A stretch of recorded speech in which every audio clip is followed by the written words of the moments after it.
Olá pessoal, estamos começando mais uma videoaula. Eu sou o professor Luciano e esse é o nosso canal Filosofia para Iniciantes. Bom, estamos felizes aqui em retomar o trabalho de laboratório de filosofia, né? E trazendo da sala de aula aqui para o nosso canal no YouTube, tá? Então, a última aula que nós trabalhamos em sala foi um curso de introdução à lógica na filosofia. A gente vai fazer aí um itinerário de 3 escolas. A primeira escola, a escola dos megáricos e cínicos, na qual a gente vai colocar aí um pensador conhecido, né, na filosofia pré-socrática chamado de Parmênides. Depois a segunda escola, a escola do que a gente pode chamar de discípulo, né, discípulo intelectual, argumentativo e lógico, que é Platão, e a gente vai falar da escola platônica, né, claro que dentro da lógica. E a terceira escola, a escola de Aristóteles, tá, que é discípulo de Platão. Então, a nossa aula de hoje é curso de introdução à filosofia lógica, megáricos, platônicos e aristotélicos. Solta a vinheta aí que nós já vamos começar.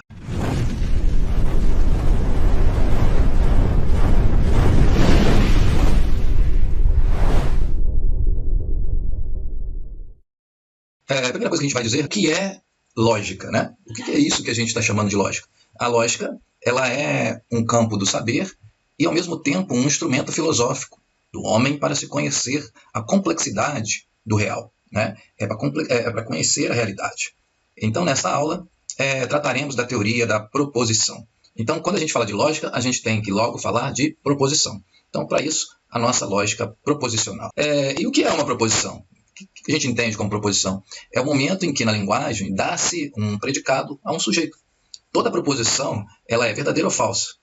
Eu digo, o Bento é bonito, o Bento é feio. Uma dessas proposições é verdadeira e a outra é falsa, no sentido em que você deve conhecer a realidade e verificar essa correspondência daquilo que você julga através da proposição e aquilo que você está vendo diretamente na realidade. Então, se eu disser Bento é bonito e eu for na realidade e ver que Bento é bonito, a proposição Bento é feio é falsa, né? E a proposição Bento é bonito é verdadeira. Esse seria a noção aí de proposição. Resumindo, a proposição é o momento em que na linguagem você tem uma frase e essa frase possui um sujeito e a ele se dá um atributo, né?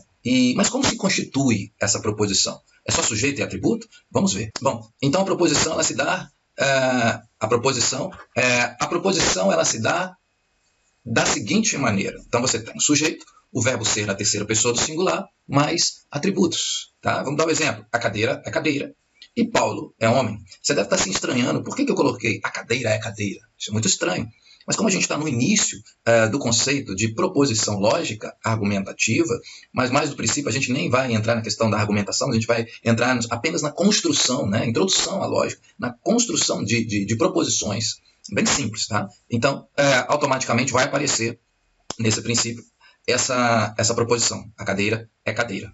Tá? Mas também temos as mais comuns. Paulo é homem, Paulo é feio, Bento é bonito. Como se pensava a proposição lógica na Grécia clássica? Então agora a gente vai entrar na primeira escola, né? E essa primeira escola a gente vai chamar de doutrina da identidade. Tá? Essa escola, a história da filosofia convencionou, né?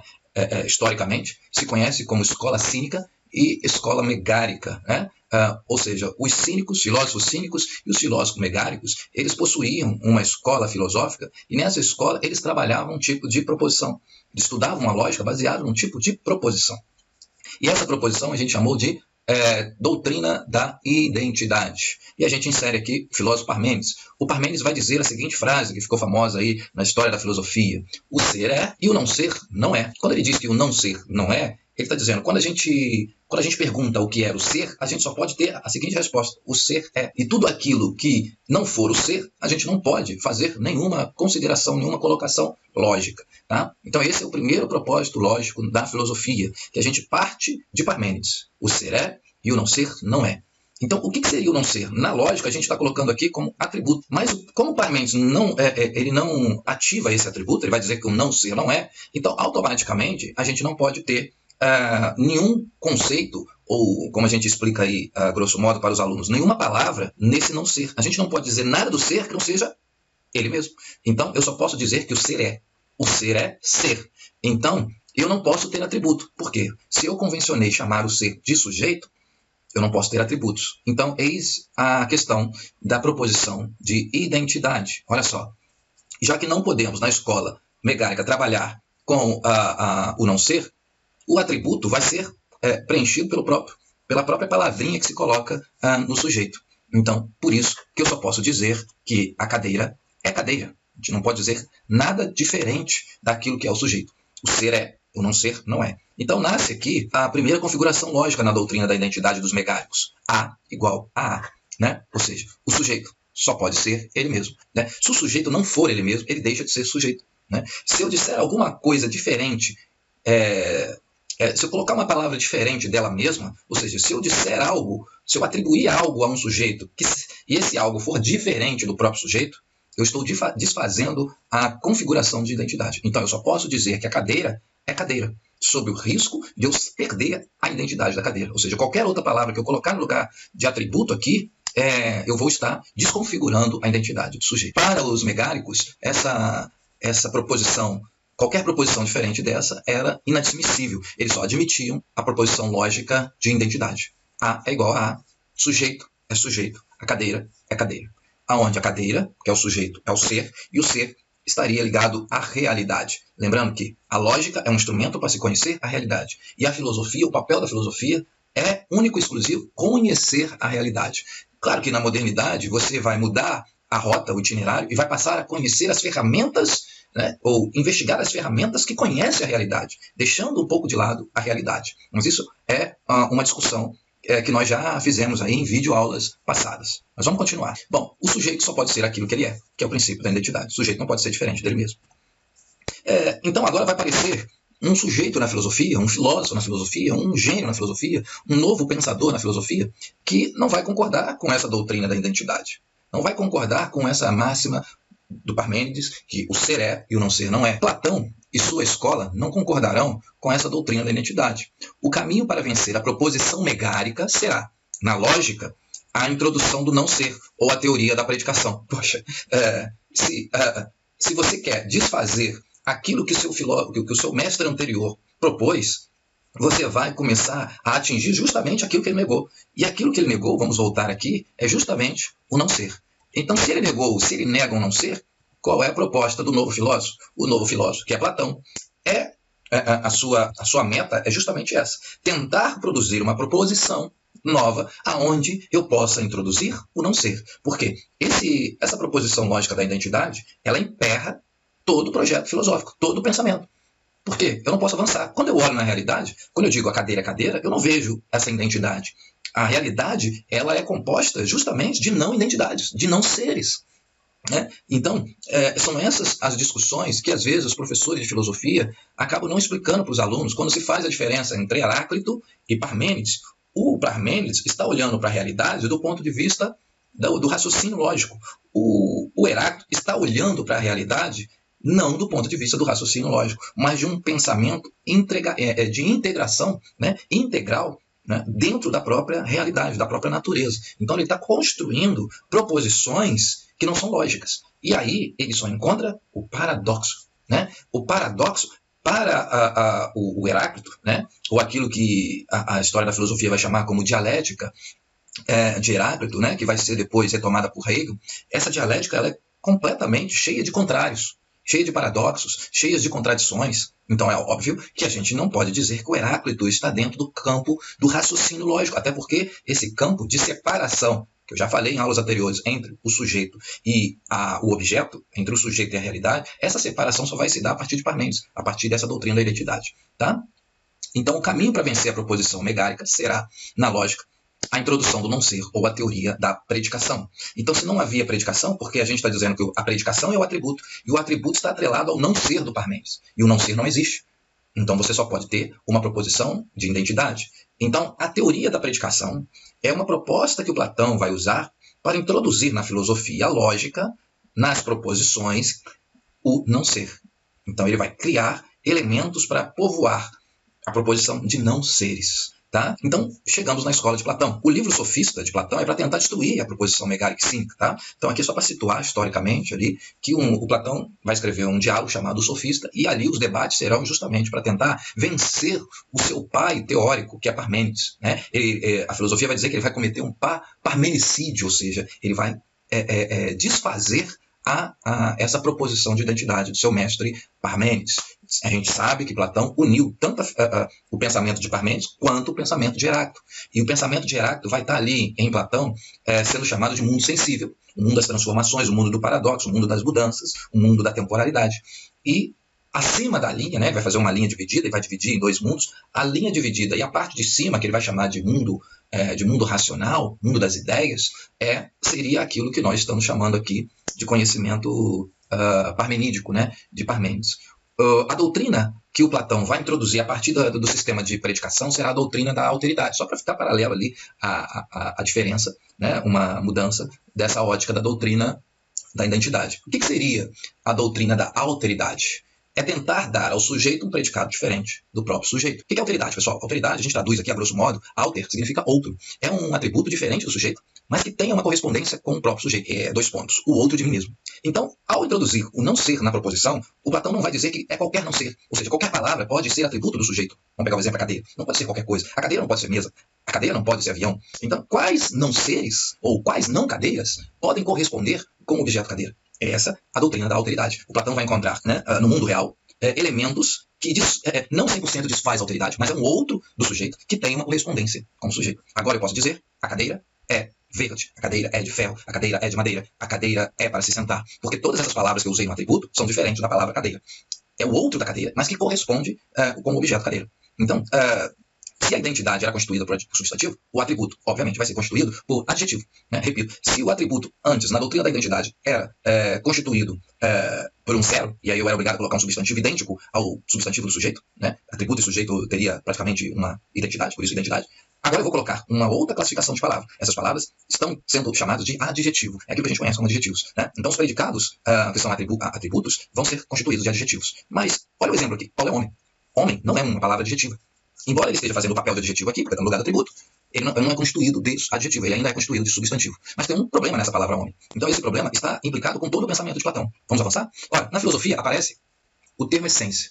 Essência é a parte pura de um sujeito, ou melhor, o ser do sujeito. Então Platão vai introduzir no pensamento a palavra essência, junto com o seu pensamento ali de proposições lógicas de alteridade. E aqui a gente colocou essência como a alma, né, para vocês entenderem que é aquilo que é o profundo do ser. Né?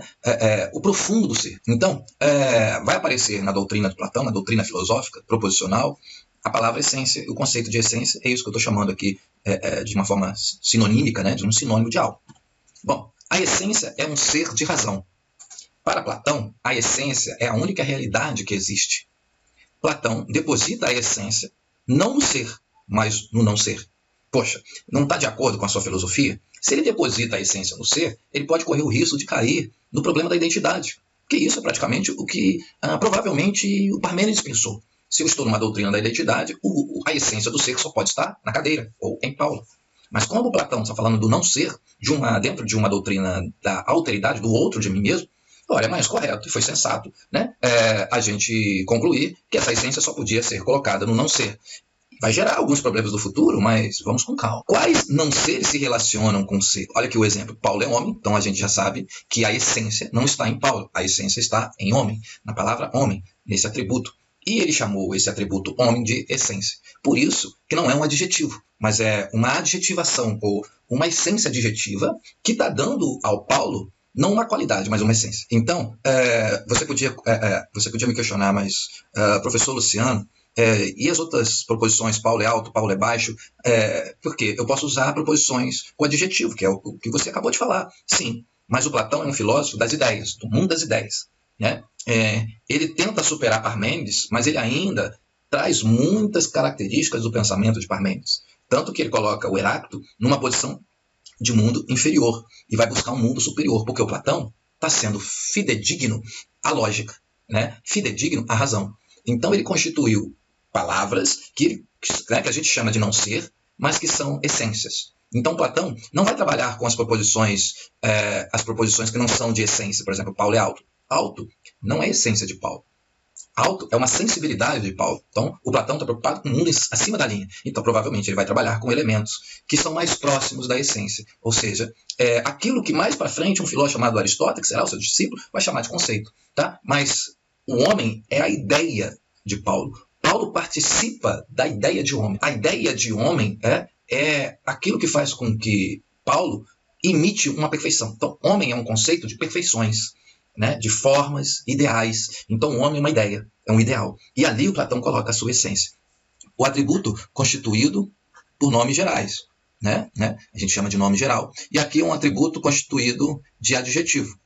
Essa proposição, o Platão não vai dar preferência. Platão vai dar preferência aos atributos essenciais. Bom, os atributos essenciais são racionais e mentais. Paulo é homem. Com esses atributos, Platão vai construir a sua teoria das ideias, como já disse aqui, beleza? Ora, agora vai aparecer o discípulo de Platão, Aristóteles.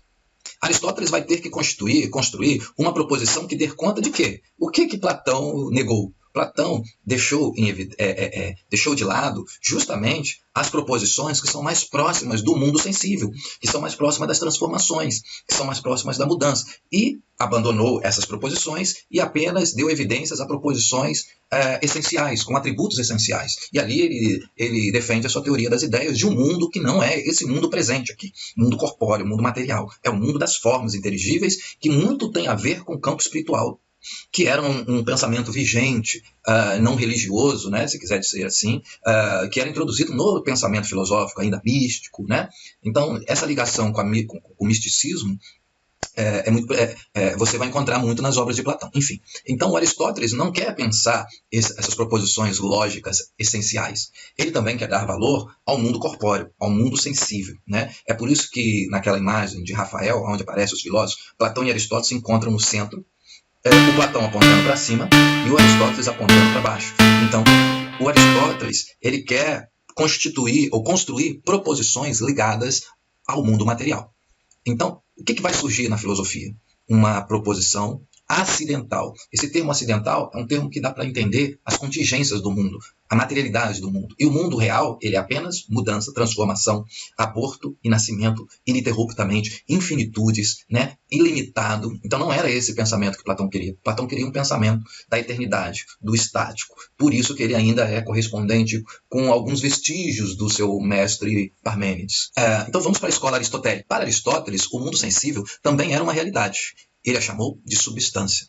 Então, para dar conta desse mundo terreno, material, que a gente já disse aqui, na lógica proposicional, o Aristóteles vai criar o seguinte conceito de substância. Então, substância está ligada ao indivíduo, ao Paulo, à cadeira. Então, agora a gente vai poder trazer justamente as proposições aqui que o Platão deixou de lado. Provavelmente será isso. Vamos ver? Bom, na lógica de Aristóteles, para a substância Pedro, ou cadeira, vai haver dois atributos. O primeiro atributo será o atributo essencial. Então aí o Aristóteles ainda está dialogando com Platão de alguma forma, porque ele não abandona o atributo das essências. Então você tem um atributo essencial, que são mentais, que são produzidos pela razão. Tá? Paulo é homem. Então o homem é um atributo racional, aonde Paulo participa. O problema quem morre, Paulo ou homem? Quem morre é Paulo, mas a essência de Paulo não morre, porque a essência de Paulo não pertence a Paulo, pertence a uma generalidade, pertence a uma essência lógica e mental. Ou seja, a nossa essência,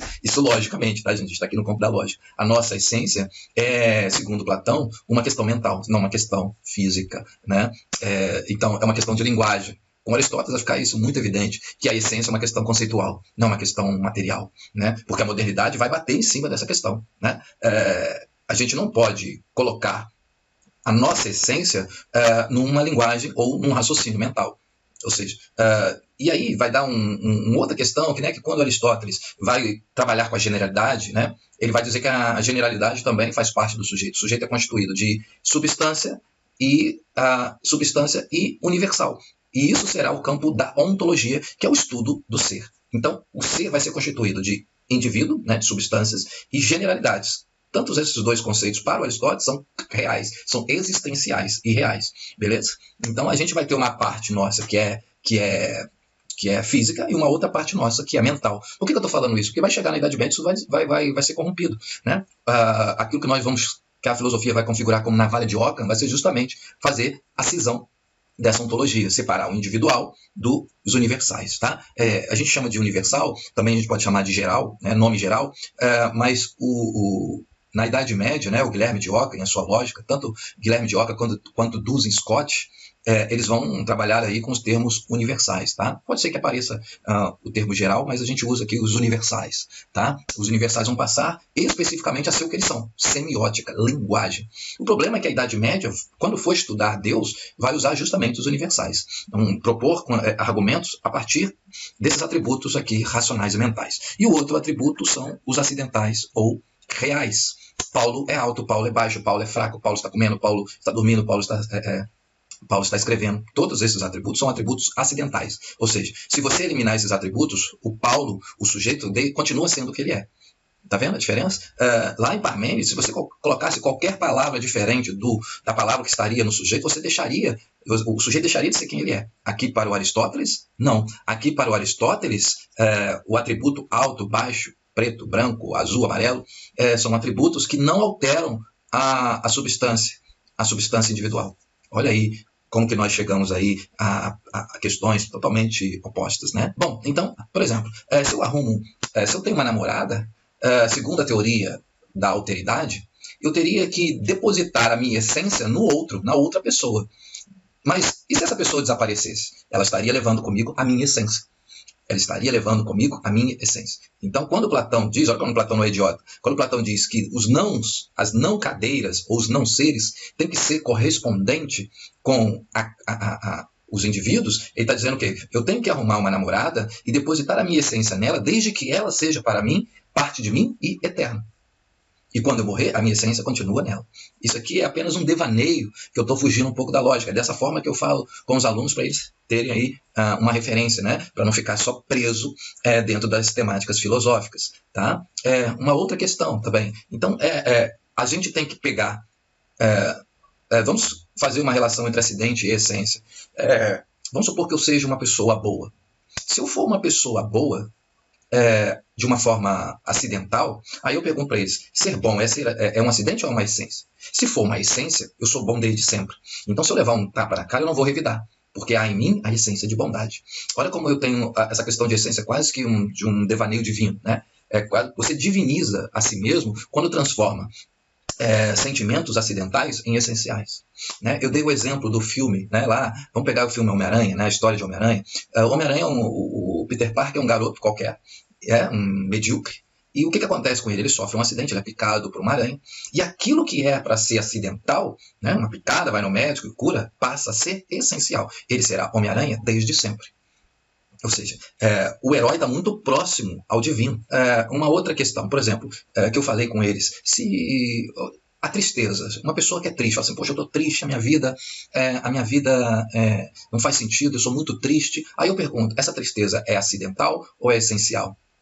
Se for, todo mundo vai responder que é acidental, porque está triste, né? Tal, não é uma tristeza, a tristeza não é uma coisa que é para sempre, né? Você pode ficar feliz em alguma situação. Agora pensa comigo, filosoficamente e logicamente. Se você for triste essencial, você sabe lidar com a tristeza. Então essa tristeza não vai fazer sentido para você, porque essa tristeza já se tornou essência.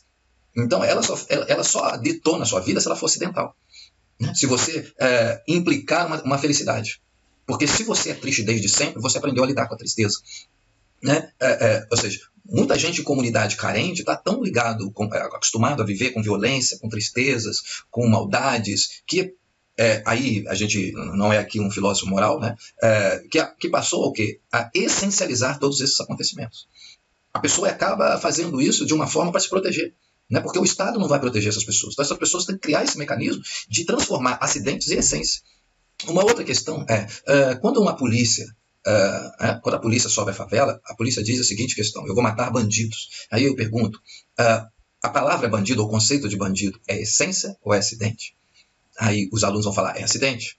Então, se é acidente, por que é acidente? Quando a polícia vai lá e ela mata um monte de bandido, né? Na verdade, ela não está matando bandido, ela está matando Paulo, José, João, Pedro, está matando corpos, matéria. O conceito de bandido é essência. Tá? Então a sociedade ela se construiu assim. Tá? E eu posso fazer uma analogia. Aquilo que a gente está chamando aqui de essência, mais para frente, a gente vai chamar de símbolo. Então, o que a polícia tinha que dizer? Quando ela vai subir o morro na favela, ela tem que dizer: eu vou subir a favela para matar pessoas. Só que se ela fizer isso, ela dá um tiro no pé. Ela não diz isso. Ela diz que vai matar bandido. Mas bandido não morre. Por quê? Porque bandido é um conceito. Não existe bandidos, existe pessoas. Então esse é o erro que a sociedade faz da essencialização. Né? Bandido é um acidente, é uma transformação. E então você tem que conhecer Paulo para saber se Paulo é bandido, Pedro para saber se Pedro é bandido. Você não vai fazer isso. Então, qual que é a máxima perversa da polícia? Né? Não estou aqui fazendo crítica à polícia, estou aqui fazendo filosofia. Né? Isso é uma questão social que a sociedade, quando ela se constrói dentro de uma lógica. E essa lógica é essa que nós estamos trabalhando aqui. Tá? Na verdade, a polícia é só refém dessa terminologia. Né? Porque o conceito de bandido é um conceito. É uma palavra, e essa palavra é construída mentalmente. Ela não tem nada a ver com os acidentes. Deveria ter, mas não é assim que a gente percebe que é no dia a dia. Né? Infelizmente, isso é trágico, porque você nunca vai matar conceitos. Então você vai lá na favela, a polícia vai lá, mata um monte de corpos, traz esses corpos, enterra, as mães, a família enterra esses corpos, daqui a 2 minutos, para a polícia, para a sociedade, para o Estado, está cheio de bandidos lá de novo. Por quê? Porque a palavra bandido é um conceito. Não existe bandido, existem pessoas. Tá? Então essas são as nuances que a gente trabalha com essas questões. Por isso que a Simone de Beauvoir vai dizer: não se nasce mulher, torna-se mulher. Ou seja, aí já é uma tentativa da modernidade de tirar das questões essenciais e trazer para o plano dos acidentes, trazer para o mundo presente aquilo que foi construído logicamente. Tá? Por exemplo, que seja eterno enquanto dure, é uma frase que a gente vai encerrar aqui, uma frase poética de Vinícius de Moraes. Né? O que ele está dizendo? Ele está dizendo que eu quero tirar a eternidade das essências e colocar num acidente. Né? Ou seja, ele está dizendo que nós, mesmo sabendo que estamos diante da imediatidade do mundo, desse mundo material que é transformação e mudança, a gente pode ter um comportamento de essência, um comportamento de ter um estado de natureza essencial, mesmo sabendo que os acontecimentos e os fatos e os afetos são imediatos, são passageiros, são acidentes, mas a nossa concepção é essencial. Né? Então é isso, que seja eterno enquanto dure. Se durar 1 segundo, foi eterno, ou seja, eu transformei um segundo acidental em essencial, e fiz isso como uma fagulha. Cara, olha a genialidade de um poeta, né? Olha como é que o poeta entendeu isso, né? Entendeu que seja eterno enquanto dure, ou seja, vamos transformar as imediatidades do mundo, né? Ou seja, os instantes presentes do mundo em instantes essenciais. Que seja eterno enquanto dure. Espero que vocês tenham gostado da aula. Até a próxima, pessoal.